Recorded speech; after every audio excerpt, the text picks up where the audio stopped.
Hello மக்களே, welcome back. இன்னைக்கு second day இன் கோவா. காலையில் பயங்கர பனிங்க, ரோடே தெரியல. இன்னைக்கு டே 2 ஐட்னரியில் என்ன கொடுத்துருந்தாங்கன்னா வாட்டர் ஆக்டிவிட்டி. ஒரு போட்டில் எல்லாரையுமே மிடில் ஆஃப் த சீக்கு கூட்டிகிட்டு போயிட்டாங்க. ஒரு 1 ஹவர் அப்படியே இந்த போட்டில் ட்ராவல் பண்ணி போனோம்னா ஒரு குட்டி ஐலாண்டுக்கு கூட்டிகிட்டு போகிறாங்க. அங்கே போயிட்டு பேராசைலிங், ஸ்கூபா டைவிங் இதெல்லாம் முடிச்சதுக்கு அப்புறமா ஷோருக்கு போயிட்டு மற்ற ரைட்ஸுக்கெலாம் கூட்டிகிட்டு போனாங்க. நான் இது வரைக்கும் மிடில் ஆஃப் த சீக்கு போனதில்ல. அதனால் இது எனக்கு ரொம்பவே பிடிச்சிருந்து. ரொம்ப அட்வென்ச்சரஸாக இருந்தது. ஈவினிங் ரிட்டர்ன் ஆகும்போது ஒரு 5 மேலே ஆயிடுச்சு. ஸோ ஈவினிங் ஆனதுனால கடலில் வரும்போது அலையும் ரொம்ப ஜாஸ்தியாக இருந்தது.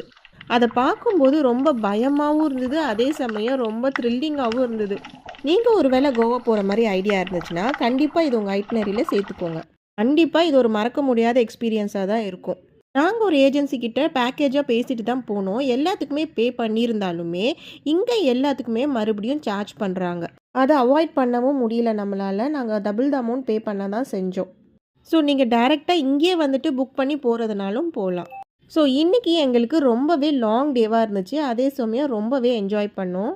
இதோட கண்டினியூஷன் நாளைக்கு பார்க்கலாம். ஸோ எனக்கு தெரிஞ்ச இன்ஃபர்மேஷன்லாம் உங்களுக்கு சொல்லியிருக்கேன். உங்களுக்கு யூஸ்ஃபுல்லாக இருக்கும்னு தோணுச்சுன்னா கண்டிப்பாக சப்ஸ்கிரைப் பண்ணிவிட்டு ஷேர் பண்ணுங்கள். See you tomorrow மக்களே.